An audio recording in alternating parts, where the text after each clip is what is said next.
So they're just blocking the road. It's amazing. The sight that Linda Pettibone couldn't take her eyes off of tonight. Do you smell something? Someone said they smelled a brake line maybe rubbing. Was these wheels that couldn't stay on. We just know that several train cars flipped over. At least 5 cars in total. It runs very close to the interstate, so. With tanks leaking a mystery liquid. Agencies responded with an alphabet soup. EPA, TDEC, and OEM. Of help. CSX has a full complement of their crew here. But soon relief came in the form of the missing ingredient. The product was a vegetable oil. Luckily it wasn't gas or diesel fuel, or I'm sure they heard it, the people that work along this track here. But workers nearby didn't just hear it, they saw it. Oh, it could have been catastrophic if there was a flammable item inside on one of these tankers. That could have been really bad.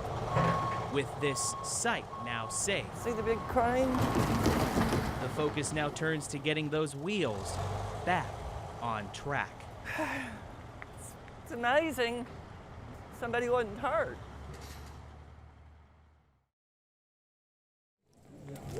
In Coffee County today, Yeah, we've got people from Kentucky down, and love arrived. hi. I'm so sorry. Thank you. One arm at a time. A lot of hugs, some tears. I'm sure there'll be a lot more. A mother, now without her son, found strength on every shoulder. Thank you.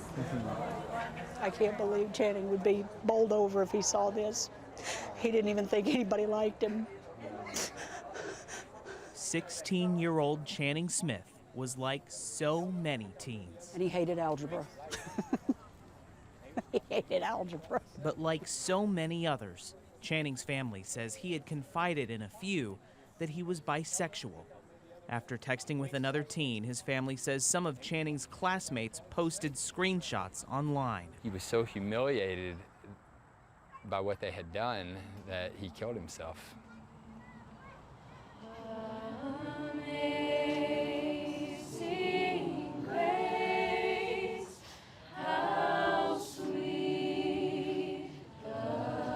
He was literally the sweetest person that you would have ever met. Tonight's outpouring of support at a local park didn't end at just close friends. Hi. And you are? Jean. You're Jean. Oh my God, I'm so glad to meet you, sweetheart.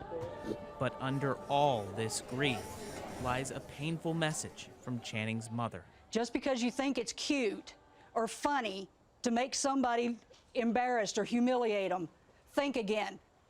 Because if somebody would have realized that, my son would not be dead. Channing's story deserves to be told and to be shared with others. I'm hoping all of you will help make that possible. Love's power came in numbers tonight. He had no idea. With all of Channing's treasures on display. I can't believe this.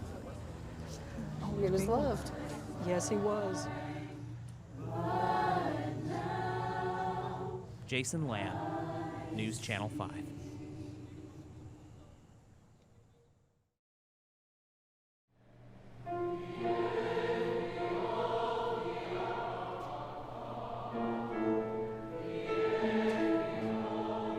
Beyond these walls, you can find a beautiful message hidden behind a mysterious beginning.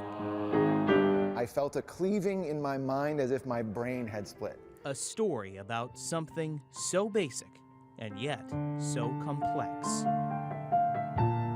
So universal and yet so foreign. Your brain is tearing in two, and I want to hear the edginess and the anxiety of that. Jason Shelton, the director of Nashville's Portara Ensemble, And will lead this journey.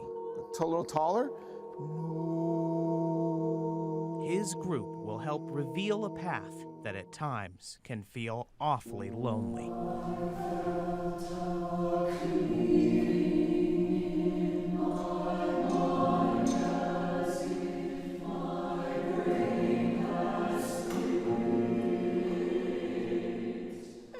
This right here, the smile, says everything, right? Right. It's a path that Tanya Scott and Donna Carney have traveled together. And I love her. And she loves me. Don't you love me? I love you. As sisters, they've always cherished their memories. Who was on your side of the wall? Yo-yo. Michael Jackson. Jackson. And I was like, why can't I have Michael Jackson? Even as a child, Donna loved drawing and painting, a talent she continued for decades. When people come to visit her, she shows them her work. A talent that in the last few years for Donna has changed. Right here, the good is God, right here. And it has an aura of it too. 3.5 years ago came the diagnosis that started Donna down the path she's now on. I don't do it really ready. Alzheimer's. It took me a long time to even say the disease, say the word. And she was asking me all the time, what's happening with me? What's going on? And I'm like, I don't know. I've been thinking about this a lot. Oh, here we go. Much better. Just like that. Do that again in an hour, okay? That's the story this choir is trying to tell tonight. They're used to all kinds of performances all over town, but this one is special. A journey through song, shining a light on a disease of darkness. And the singers carrying that light know what Alzheimer's means.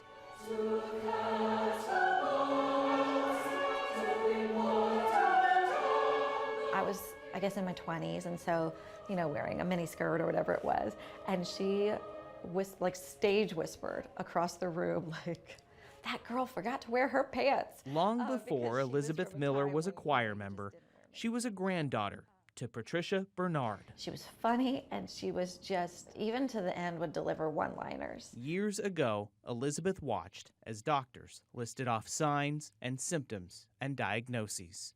But even as the disease took hold, Elizabeth just saw her no-no. There is a person and a family behind each one of these stories. And there is this grief and loss, but then moments of beauty. Elizabeth's path led her to work as an elder care attorney. In preparing her for her deposition as well, it's hard for her to keep it together. Fighting for some of Tennessee's most vulnerable. Each and every breath is precious. That's what it's all about for me, is just making sure that we send that message home. This is not a piece of paper, this is a person.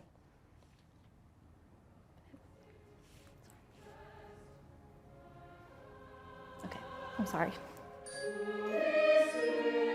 But as Elizabeth would tell you, the thing about such a confusing, lonely disease is that you're never really alone.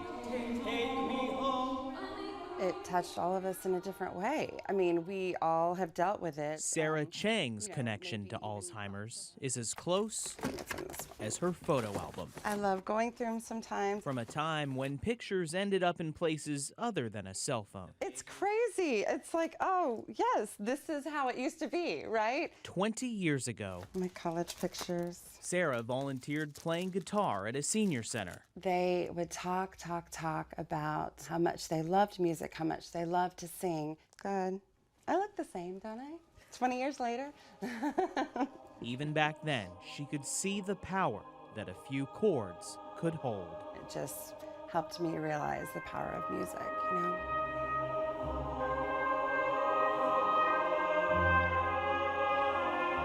It's the reason Sarah and Elizabeth are here tonight. Who is that? That's it. Is that you? Yeah, that's And the reason Donna and Tanya decided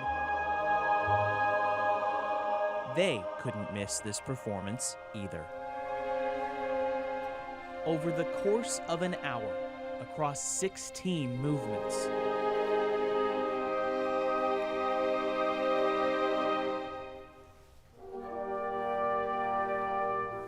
an audience comes to understand the blunt honesty of Alzheimer's. We all have a connection.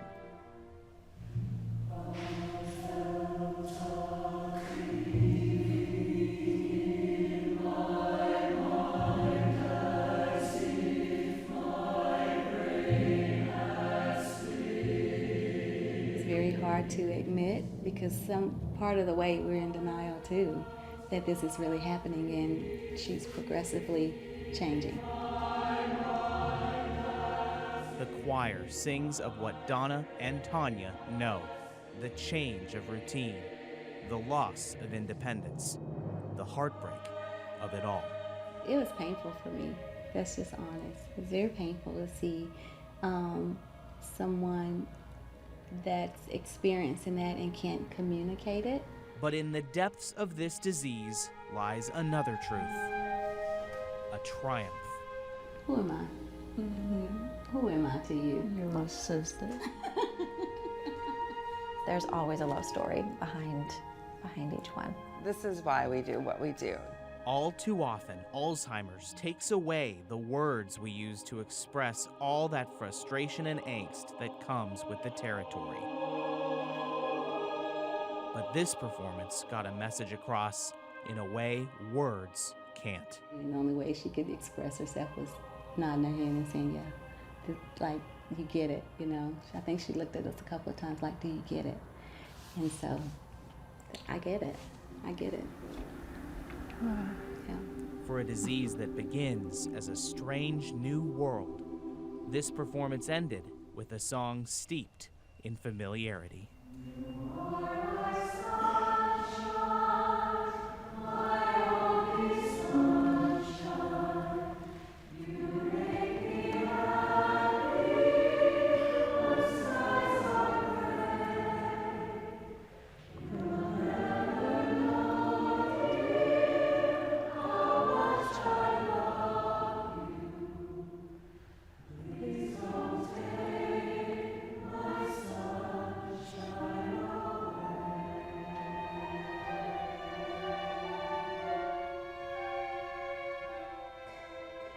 It was good. It was I couldn't do it. I remember I did it, and I said I was crying. I'm about to cry. I'm gonna cry. I'm gonna cry. Yeah. While some may describe Alzheimer's as a disease of darkness, this is a choir that understands, in the end, there is light in love. Love is unconditional. Yeah, I think that's the takeaway. Love is unconditional. I mean, that's life right there. If you have love, you have everything, right?